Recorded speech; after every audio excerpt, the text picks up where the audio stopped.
ஒரு 25 பிளாட்டுக்கிட்ட சேல் ஆகிடுச்சிங்க. சீக்கிரம் வரவங்களுக்கு அவங்க நினச்ச மாதிரி ஒரு பிளாட்டு கொடுக்கலாம். பேங்க் லோன் 80 to 90% வரைக்கும் மார்க்கெட் வேல்யூக்கு நம்ம பண்ணி கொடுக்குறோம். ஒரு அருமையான ப்ராஜெக்ட்டு. ஃப்ளட்டில் தண்ணிலாம் வந்து நிற்காது.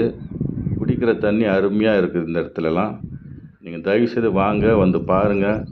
ரொம்ப அருமையான இடம். எங்கே வேணால் உங்களுக்கு IIITலேருந்து வந்தீங்கன்னா 400 மீட்டர் வரும். கண்டிகை ஜங்ஷன் பார்த்தீங்கன்னா ஒரு 1.4 கிலோமீட்டர் வருங்க. ஸோ ஒரு அருமையான இடம். நீட்டாக கொடுத்துருக்குறோம். பிளாக் டாப் ரோடு போட்டு பக்காவாக பண்ணியிருக்கோம். பின்னாடி பார்த்தீங்கன்னா அது எல்லாமே வீடுங்க தான் இருக்குது. ஸோ சீக்கிரம் வரவங்களுக்கு நல்ல பிளாட்டு கிடைக்கும். இதுக்கப்புறம் இங்கெல்லாம் வந்து லேண்டு கிடைக்குமான்றது ஒரு டவுட்டு தான். அந்த அளவுக்கு இப்போது போயிட்டுருக்குது. தயவுசெய்து வாங்க, வந்து பாருங்கள். உங்கள் பிளாட்டை நீங்கள் புக் பண்ணுங்கள். ஃபர்தர் டீட்டெயில்ஸ் ஏதாவது வேணும்னா என்னோடய நம்பரை கான்டாக்ட் பண்ணுங்கள்.